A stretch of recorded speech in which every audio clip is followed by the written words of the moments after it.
నమస్తే, welcome to Disha TV. CPM party ఆధ్వర్యంలో నిరుద్యోగ మహాధరణ నడుస్తూ ఉంది. నిరుద్యోగుల కోసం వారు కూడా మహాధరణ పెట్టి ఇక్కడ ఉదయం నుంచి కూడా పెద్ద ఎత్తున ధరణ నడుస్తూ ఉంది. మాట్లాడతాం సిపిఎం రాష్ట్ర ప్రధాన కార్యదర్శి జాన్ వెస్లీ గారిని, వారితో మాట్లాడడానికి ప్రయత్నిద్దాం. సార్, అంటే గతంలో ఉద్యమాల కంటే ఇప్పుడు నిరుద్యోగుల వైపు కూడా పెద్ద ఎత్తున సిపిఎం పార్టీ వెళ్ళడానికి గల మొదటి కారణం ఏంటంటే ఏం చెప్తారు సార్? కేంద్ర రాష్ట్ర ప్రభుత్వాలు ఎన్నికలకు ముందు నిరుద్యోగ సమస్య మీద ఇచ్చినటువంటి వాగ్దానాలు అమలు చేయకపోవడం వల్ల నిరుద్యోగుల్లో తీవ్రమైనటువంటి నిరసన, ఆవేదన వ్యక్తమవుతుంది. కేంద్రంలో అధికారంలోకి వచ్చినటువంటి బీజేపీ మేము అధికారంలోకి వస్తే సంవత్సరానికి 2 కోట్ల ఉద్యోగాలని 12 సంవత్సరాలు అయితే ఉద్యోగాలు ఇవ్వకపోగా ఉన్న ఉద్యోగాలు తొలగిస్తుంది. అట్లాగే బీఆర్ఎస్ గతంలో అధికారంలో వచ్చినప్పుడు ఇంటికి ఒక ఉద్యోగం, ఉపాధి అని చెప్పి వాళ్ళు కూడా ఇవ్వలేదు. ఇప్పుడు అధికారంలోకి వచ్చిన కాంగ్రెస్ మేము అధికారంలోకి వచ్చిన సంవత్సరంలోనే 2 లక్షల ఉద్యోగాలు భర్తీ చేస్తామని ముఖ్యమంత్రి రేవంత్ రెడ్డి హామీ ఇచ్చాడు. ఇప్పుడు 2.5 సంవత్సరాలు అయినా సరే వాళ్ళు కేవలం 18,000 భర్తీ చేశారు. అందుకే రాష్ట్రంలో ఉన్న ఖాళీ పోస్టులు 20,000 కానిస్టేబుల్లో పోస్టులు ఉన్నాయి. 7,000కి మాత్రమే నోటిఫికేషన్ ఇస్తా అంటున్నాడు. మరి మిగతా పోస్టులు ఏంటి? అందుకని రాష్ట్రంలో ఖాళీగా ఉన్న 2 లక్షల పోస్టులు భర్తీ చేయాలి. అటుకి కేంద్రంలో కూడా దాదాపు 10 లక్షల పోస్టుల ఖాళీలు ఉన్నాయి. వాటిని భర్తీ చేయాలని చెప్పి సిపిఎం పార్టీ కూడా నిరుద్యోగులు చేస్తున్నటువంటి ఉద్యమానికి మద్దతుగా సిపిఎం పార్టీ కూడా ఆందోళన పోరాట కార్యక్రమానికి పూనుకున్నారు. అంటే నార్మల్గా ఒకసారి చూసుకుంటే రేవంత్ రెడ్డి ఎప్పుడైతే నిరుద్యోగులు ధర్నా చేస్తూ ఉన్నారో, నిరుద్యోగులు పోరాడుతూ ఉన్నారో, సో వారి పని చేస్తున్నటువంటి వ్యాఖ్యను ఎట్లా చూస్తారు? విద్యార్థులు మీరు కింద పడి బొరిలినా, లేకపోతే మీరు చచ్చిపోయినా, మీరు ఏం చేసుకున్నా ఇవే ఉద్యోగాలు, ఇంకా ఉద్యోగాలు ఇచ్చేటువంటి పరిస్థితి లేదు, రాష్ట్ర ఆర్థిక పరిస్థితులు బాగాలేవని కూడా ఆయన మాట్లాడుతున్నటువంటి పరిస్థితులు ఎట్లా చూస్తారు? మరి అధికారంలోకి వచ్చే ముందు, ఎన్నికలకు ముందు హామీ ఇచ్చేటప్పుడు ఈ అవగాహన లేదా? నిజంగానే మేము ఉద్యోగాలు ఇవ్వము అని చెప్పింటే నీవు అధికారంలోకి వచ్చి ఉండేవాడివా? ఆయన కూడా అధికారంలోకి వచ్చినాక మీరు పకోడీలు అమ్ముకోండి, సమోసాలు అమ్ముకోండి అని మోడీ అంటాడు.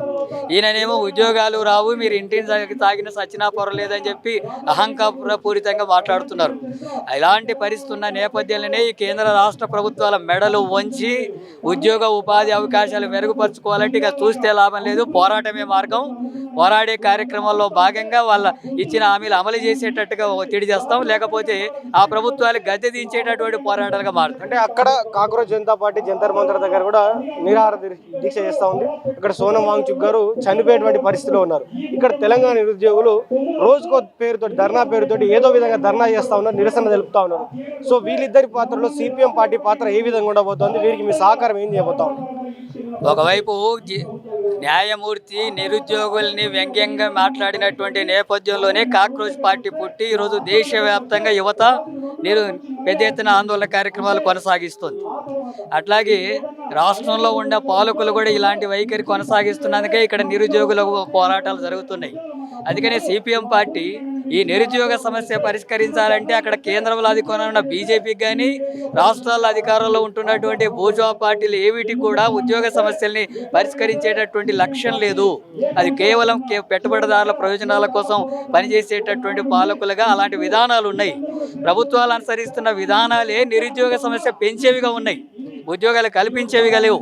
అందుకనే ఈ ప్రభుత్వాల యొక్క స్వభావం కూడా ప్రజలు, నిరుద్యోగులు అర్థం చేసుకోవాలనేటటువంటి పోరాటం కూడా ఇందులో భాగం అవుతుంది. దాదాపు 70,000 ఉద్యోగాలు ఇచ్చేసినాం. ఒక మంత్రి అంటాడు, ఇంకో మంత్రి 80 అంటాడు, ఇంకో మంత్రి 1,00,000 అంటాడు. సో ఈ ధోరణిని ఎట్లా చూడొచ్చు సార్? అంటే ఈ విషయంపై మీరు రాష్ట్ర ప్రభుత్వానికి ఏం చెప్పదలుసు? ఇప్పుడు అధికారంలోకి వచ్చిన తర్వాత కొత్తగా నోటిఫికేషన్లు ఇచ్చి భర్తీ చేసినటువంటిది కేవలం 18,000 పోస్టులు మాత్రమే కాంగ్రెస్ పార్టీ భర్తీ చేసింది. అంతకుముందు కేసీఆర్ ఇచ్చిన నోటిఫికేషన్లను భర్తీ చేసి అవి కూడా చెప్తా ఉన్నారు. మొత్తం రాష్ట్రంలో 2 లక్షల ఖాళీలు ఉంటే ఆ 2 లక్షల పోస్టులు భర్తీ చేయడానికి సంవత్సరం కాలం పెట్టి 2.5 సంవత్సరాలైనా కూడా నువ్వు వేయకపోతే నీకు అర్హత ఏముంది ముఖ్యమంత్రిగా కొనసాగడానికి? సో మీరు చేపట్టినటువంటి మహాధర్నాలో మీరు పెడుతున్నటువంటి డిమాండ్స్ ఏంటి రాష్ట్ర ప్రభుత్వం ముందు? రాష్ట్ర ప్రభుత్వం కానిస్టేబుల్ పోస్టులు 20,000 పోస్టులకు నోటిఫికేషన్స్ వెంటనే విడుదల చేసి భర్తీ చేయాలా. అట్లాగే మొత్తం రాష్ట్రంలో ఖాళీ ఉన్న 2 లక్షల పోస్టులు కూడా భర్తీ చేయడానికి వెంటనే చర్యలు తీసుకోవాలా, నోటిఫికేషన్స్ ఇవ్వాలా. జాబ్ క్యాలెండర్ ప్రకటిస్తూ ప్రతి సంవత్సరం ఖాళీ పోస్టులు 9,000కు పైగా ఖాళీలు అవుతున్నాయి, వాటిని భర్తీ చేయడం నిరంతర ప్రక్రియగా ఉండాలా. అంటే కేంద్ర ప్రభుత్వం కూడా ఖాళీ పోస్టులన్నిటి కూడా భర్తీ చేసేందుకు చర్యలు తీసుకోవాలా.